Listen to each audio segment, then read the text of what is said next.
bienvenidos a Infidencias, un programa producido por UTP TV dedicado a cultivar el género de la entrevista.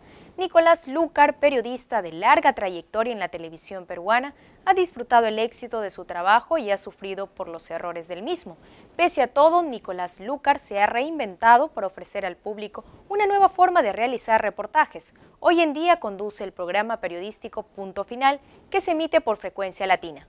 Infidencias conversó con él en exclusiva. Nicolás Lúcar es un reconocido periodista de investigación. Empezó el periodismo en la época de la dictadura de Velasco Alvarado. Fue militante izquierda, tuvo sus altos y bajos en la televisión. Actualmente es director y conductor del noticiero dominical Punto Final.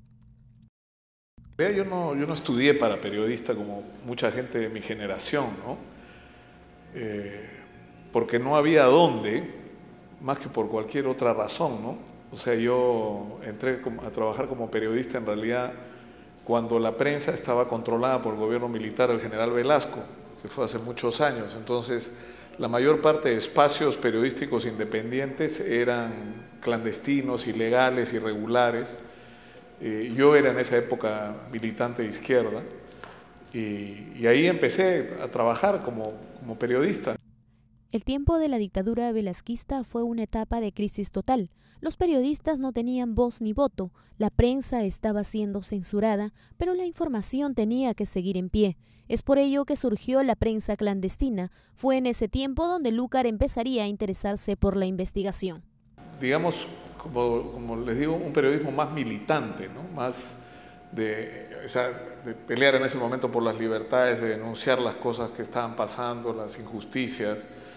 Digamos, ese era el eje de nuestro trabajo, pero cuando vino todo el proceso de la asamblea, primero la explosión social contra el gobierno ya de Morales Bermúdez, y luego Morales Bermúdez, en la época de Morales Bermúdez, el proceso de la asamblea constituyente, donde la situación se convirtió en mucho más compleja, por lo menos en mi caso, lo que me ocurrió fueron dos cosas, ¿no? que en determinado momento fue como incompatible la militancia política con el ejercicio del periodismo y un interés particular por el periodismo de investigación, ¿no? Que fue a lo que yo me dediqué básicamente. Tiempo después, Ricardo Uceda miraría a Lúcar con otros ojos y se lo llevaría a la línea periodística de la revista Sí, para trabajar con él y César Hildebrandt. Lo que les decía es que fue toda una experiencia muy interesante porque creo que la revista Sí fue como un hito, fue un punto de encuentro para periodistas experimentados como César Hildebrandt, para una persona como Ricardo Uceda que venía también de ejercer un periodismo militante pero que era más periodista que militante, con toda una generación de jóvenes periodistas que no estaban contaminados de los vicios de los viejos periodistas, pero que recogían las virtudes de los viejos periodistas. Era obvio que Nicolás Lúcar ya había destacado, ya se había hecho reconocido como periodista. Ya con toda la experiencia, Nicolás Lúcar fue llevado a la televisión, y nada más y nada menos que por César Hildebrandt, quien tiempo después sería uno de los enemigos del periodista. La revista Sí, yo fui reclutado por Hildebrandt años después para trabajar en televisión, ¿no? Cuando él entró de regreso a Canal 4 después de mucho tiempo, porque tenía un programa en Canal 11 y entró a Canal 4, me pidió que yo hiciera reportajes. Traté de trabajar a la vez en televisión y en la revista, era imposible, ¿no? Porque El mundo de la televisión era otra cosa. El conductor de Punto Final pudo darse cuenta que la TV ejercía un poder único, así que era el momento de aprovechar y sacar a la luz miles de denuncias que no habían resultado en la revista. Lúcar comprendió que la televisión era un lobo feroz disfrazado de buenos periodistas. Pero lo que yo pude entender al entrar en televisión es el poder de la televisión, porque muchas historias que yo había contado en la revista y de las que me sentí orgulloso simplemente no habían tenido ningún impacto, más que para los lectores, que podían ser 50.000, 80.000, 100.000, pero digamos no tenían un impacto ni político, ni mediático, ni social. En cambio, las mismas historias, porque yo recogí muchas de las historias que yo mismo había contado en la revista así en televisión. Al día siguiente habían comisiones investigadoras en el Congreso, denuncias del Ministerio Público, escándalos, por lo mismo que yo había contado en algunos casos 6, 8, 10 meses atrás, ¿no? Entonces, la televisión, para mí quedó claro, era el gran espacio donde había que hacer periodismo, ¿no? Nicolás Lucar estuvo buen tiempo en la prensa escrita, aprendiendo y puliéndose como periodista. Él hace una grave acusación a sus colegas de esta generación, manifestando su enojo porque a ellos les gusta lo fácil y han perdido el hábito de la lectura, eje primordial para un buen periodista. Estos mis buenos años en la prensa escrita, ¿no? Que yo creo que es algo que se ha perdido un poco. La gente que trabajaba en prensa escrita era gente que cultivaba mucho la lectura, la calidad de los textos, la estructura de su relato, que tenía que seducir al lector con una historia bien contada. Es decir, había una preocupación por tener un vocabulario extenso, ¿no? Y el vocabulario extenso uno solo lo puede tener si uno lee. Si uno no lee, ¿de dónde va a sacar herramientas para desarrollar su trabajo, ¿no? Y eso era una virtud, ¿no? La acuciosidad, la búsqueda de la calidad de la información, el estar seguro de la credibilidad de sus fuentes, es decir, una serie de virtudes que cuando yo entré a la televisión me di cuenta que mucha gente de la que estaba en la televisión no tenía y que ha sido un vicio que se ha mantenido muchos años, donde los periodistas no investigan, los periodistas no cuidan la calidad o no certifican la calidad de sus fuentes, los periodistas ponen al aire casi cualquier cosa, ¿no? Y encima opinan, percibiéndose a sí mismos como si fueran poseedores de la verdad, no como que simplemente tienen una opinión que puede ser cierta o no, pero que no necesariamente es la que corresponde a la verdad de los hechos. Ya por los 90, Lucar decide abandonar a Hildebrand para tener su espacio propio y no rechazaría la propuesta de los directores de América Televisión para conducir Revista Dominical. Y cuando finalmente hicimos el programa La Revista Dominical, porque yo terminé mi ciclo con Hildebrand, yo renuncié a trabajar con él, hubo ahí unas dificultades con él, porque yo debía hacer un programa, él tenía un programa los domingos, yo iba a hacer un programa los sábados, pero hubo de alguna manera un veto. Estuve todo un tiempo sin una relación con la televisión, sino muy esporádicamente, unos meses.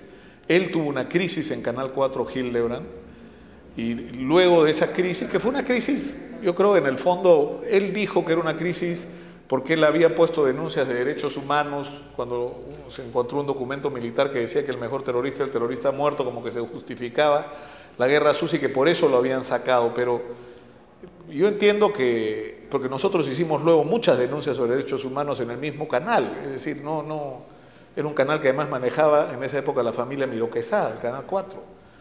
Entonces, como que no tenía lógica, ¿no? Yo creo que más bien hubo una disputa política por el tratamiento del tema de Alan García.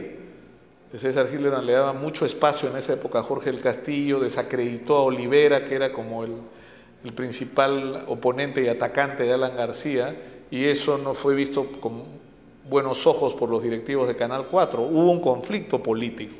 No creo que por un tema de derechos humanos, creo que el asunto de fondo fue el tratamiento del tema de Alan García, que sobre eso sí hubo una especie de, digamos, castigo político sobre Hildebrand. Y hubo abajo una discusión de dinero, ¿no? O sea, había un contrato muy malo para Hildebrand. Él tenía un contrato que suponte era abril y ya habían gastado el presupuesto de septiembre, ¿no? Entonces, en medio de ese conflicto, él salió, pusieron un noticiero en Canal 4 que fue un fracaso y ahí me llamaron a mí. Yo me acuerdo que en esa época estaba en Washington haciendo un reportaje sobre el Banco Central de Reserva y no me acuerdo cómo se llamaba este banco, un banco árabe que había en Panamá que manejaba, es decir, se descubrió que por depositar los fondos del Banco Central de Reserva, los gerentes y funcionarios del banco habían cobrado comisiones ilegales. Y estábamos justo investigando ese caso y me llaman y me proponen salir, y yo dije, esto era agosto, ¿no? Yo dije, esto será pues octubre, noviembre, necesitamos unos meses. No, me dijeron, esto es la próxima semana. Fue una cosa de locura.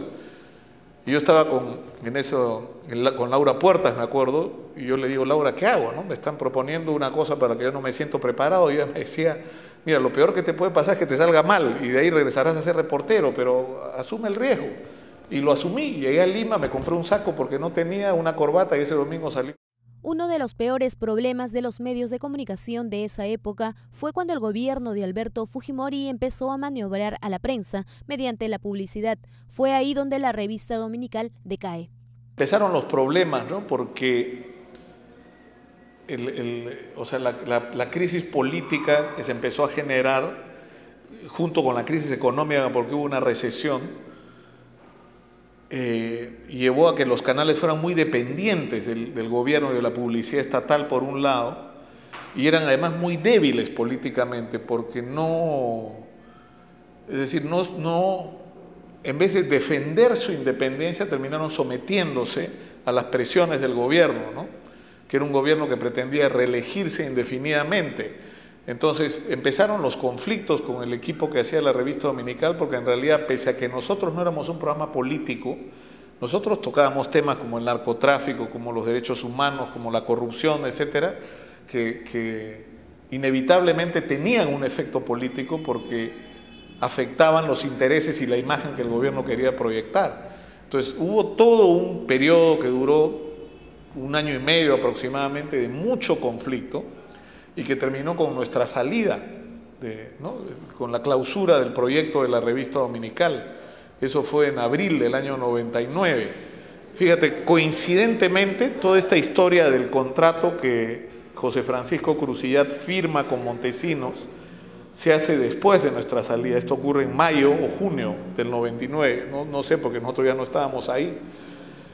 Y se pierde todo lo que se había construido, ¿no? Nosotros habíamos hecho un esfuerzo muy grande por resistir la presión, por no permitir que manipulen nuestros contenidos, por mantener nuestra independencia, pero nos derrotaron, ¿no? Al final ya era insostenible, es decir, estabas en una situación en la que ellos ya no, ellos no querían que no te metieras, ellos querían que tú hicieras lo que ellos querían. Y con nosotros no podían, eso era claro, con nosotros no podían, no sabían lo que íbamos a poner al aire el domingo, estaban, ¿no? Y había siempre una disputa. La historia cuenta que Nicolás Lúcar sale de la revista dominical por escandaloso y falso reportaje de Valentín Paniagua, pero él dice que ya había renunciado porque directivos del canal tomarían una investigación del programa y se lo mostraría al denunciante. Eso fue el punto quiebre para el controvertido periodista. Más, yo salí no por la entrevista a Montesinos que se hizo, ¿no? Que la hizo Álamo Pérez Luna sin que yo supiera que lo habían entrevistado, ¿no? Pese a que yo era el director, porque yo en esa semana había renunciado ya por un incidente que había ocurrido el domingo anterior, un reportaje que nosotros habíamos hecho sobre el grupo de los camellos. El procedimiento era que nosotros teníamos nuestro material, se ponía al aire, y si alguien quería verlo, te lo veían al aire. Y lo que ocurrió fue que el presidente del directorio pidió el cassette antes de que salga al aire sobre los camellos para enseñárselo al general de Anderas, que creo que era ministro del Interior o jefe de la policía en esa época. Y por esa razón yo renuncié, porque yo me enteré gracias a que un señor de seguridad me contó la historia. Cuando confirmé que era cierta, renuncié, porque yo no podía aceptar que mi material, el material del programa del cual yo era director, estaba sometido a algún tipo siquiera de aviso de lo que íbamos a sacar. Ahora, después entendí cuál era la preocupación que no estaba en el reportaje porque no teníamos cómo probarlo y que yo creo que causó finalmente la muerte trágica del señor Chiappe en la cárcel. Con la experiencia de buenos y malos momentos en el periodismo, considera que el peor error de un periodista es utilizar las triadas.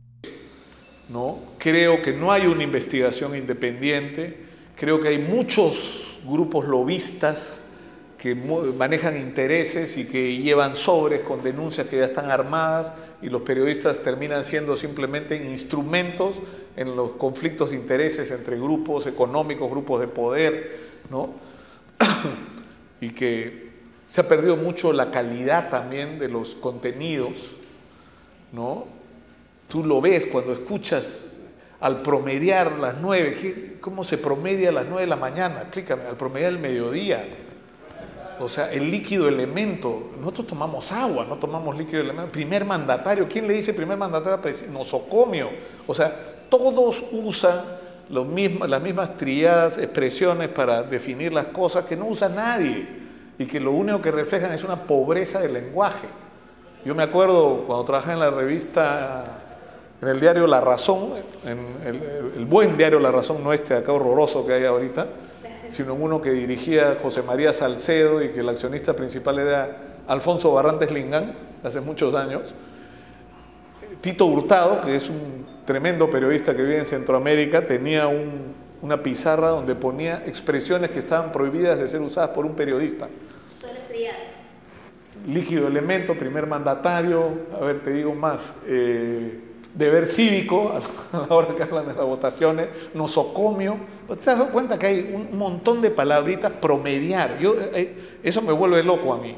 ¿Cómo promedio el mediodía? Al promediar el mediodía, o sea, al promediar el mediodía, ¿qué? O que se sospecha que es un ajuste de cuentas. ¿Qué ajuste de cuentas? ¿De qué? ¿De qué estás hablando?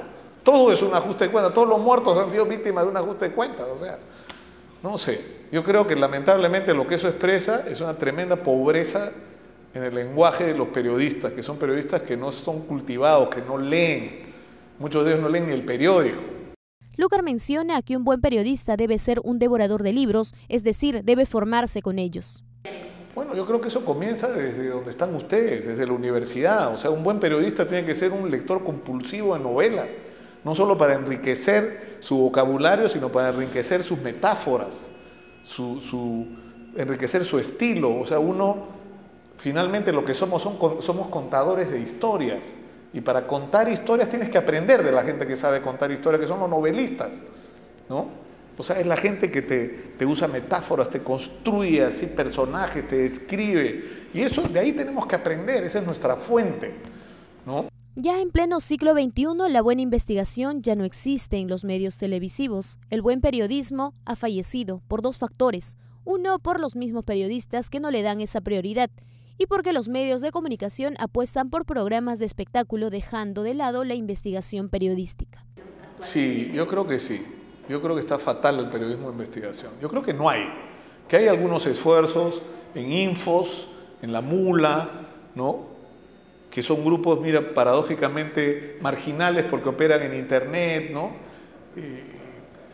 Pero nosotros estamos tratando de recuperar eso. El problema es que lo que ocurre es que nos está ganando, todo el día estamos apurados por la pelea por el rating y por ¿no? estar detrás de la noticia del momento y nos olvidamos de trabajar con fineza nuestras historias, de seguir los grandes casos, ¿no? O sea, incluso en los casos policiales emblemáticos que son los que han movido a la opinión pública, no hay una investigación. No hay un periodista que te haya hecho una investigación así del caso Pfeffer, del caso de Ciro Castillo, del caso Oyarse. No hay una investigación periodística. No hay un periodista que se haya zambullido y haya leído el expediente a fondo y haya averiguado detalles y haya hablado con los testigos encubiertos. O sea, ese espíritu yo creo que se ha perdido. ¿Cuántos periodistas peruanos se han metido en el BRAE para saber qué está pasando? Ninguno. Ninguno. Es increíble. Es una zona que está en guerra hace más de 20 años, controlada por una facción que se resiste a aceptar la derrota de Sendero Luminoso, donde se produce una alta cantidad, un alto porcentaje de la cocaína o de la coca que produce el Perú, y los periodistas peruanos no nos metemos ahí a averiguar qué está pasando. O sea, tenemos que usar material de un periodista que viene de afuera. O sea, es una cosa loca.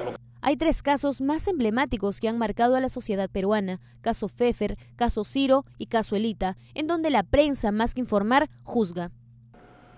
Sí, yo creo que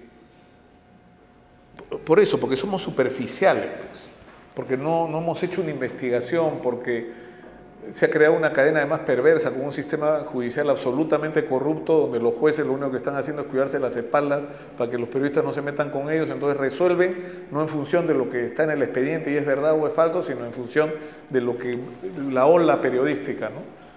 Y eso está mal, eso está mal. Lucar tiene buena visión con la familia presidencial. Considera que hay un complot político tratando de truncar la posible candidatura de la primera dama, Nadine Heredia.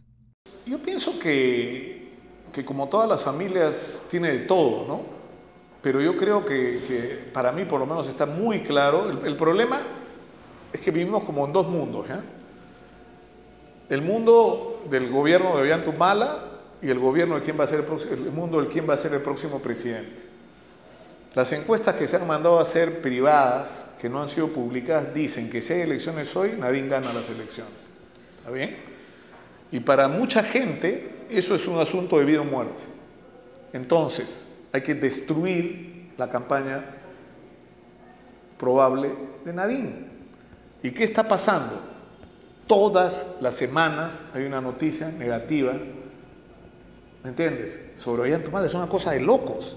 Como no puede ser sobre él, entonces si Nadine se subió al avión, si el hermano tiene negocios, si el otro hermano tiene una hija que no reconoció, si el papá dijo no sé qué cosa, si Antauro, todas las semanas, entonces yo creo que eso no es inocente. No quiero decir que no hayan algunos hechos que sí son trascendentes y que merecerían una investigación, etcétera.